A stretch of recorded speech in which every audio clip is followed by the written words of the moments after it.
Counsel, let me ask you another Title IX and 12b6 question here. So you say that he couldn't have satisfied Iqbal's pleading standard because he hasn't introduced evidence of bias. What about the fact that CARE touted this Washington Post article that said, alcohol is not the cause of a sexual assault, men are, and that then it was the director of CARE who prepared the very statement that summarized Jane Doe's allegations against him? Wouldn't that be sufficient to survive a motion to dismiss when you're looking for evidence of bias? The director of CARE is not named as a defendant, and the director of CARE was not a decision maker in this process. She doesn't have to be named as a defendant. The point is that it's some evidence of bias in the process, that's what Purdue relied upon to dismiss. But CARE is not a participant in the process as a decision maker. CARE is a resource center for people who report that they're... Did CARE draft the statement of the victim? Yes, in the same sense that Mr. That's all I wanted to know. So John Doe himself had a lawyer who participated on his behalf too. Counsel, but I'm asking you about the evidence of bias. If in Iqbal had evidence that the Department of Justice or some entity within the Department of Justice had said something like, violence isn't the cause of terrorism, Muslims are. That might have been a different case about whether he could have satisfied his burden of stating a claim, right?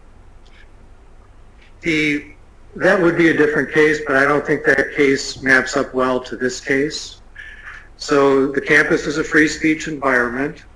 Different voices have spoken loudly on this topic, and part of Sexual Assault Awareness Month is for those voices to be heard. So hosting a forum where a Washington Post speaker voices an opinion does not make that opinion the view of the administration any more than any other. Didn't CARE post this on its Facebook page? And it was a newspaper article? It's a newspaper article by somebody outside of Purdue University. That CARE posted on its Facebook page.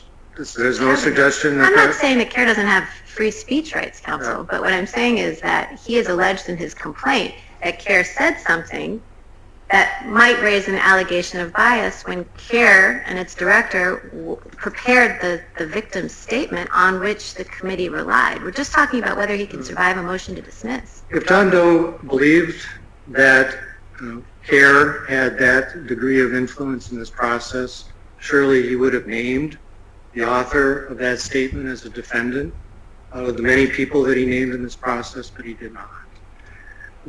Why should that matter? Because he's not if that person was not a decision maker. Precisely. That is precisely the answer. But it's evidence of the influence on the decision makers. And it's evidence of, or at least drawing inferences in his favor, it's plausible to infer that there was bias, gender-based bias, that infected the investigation.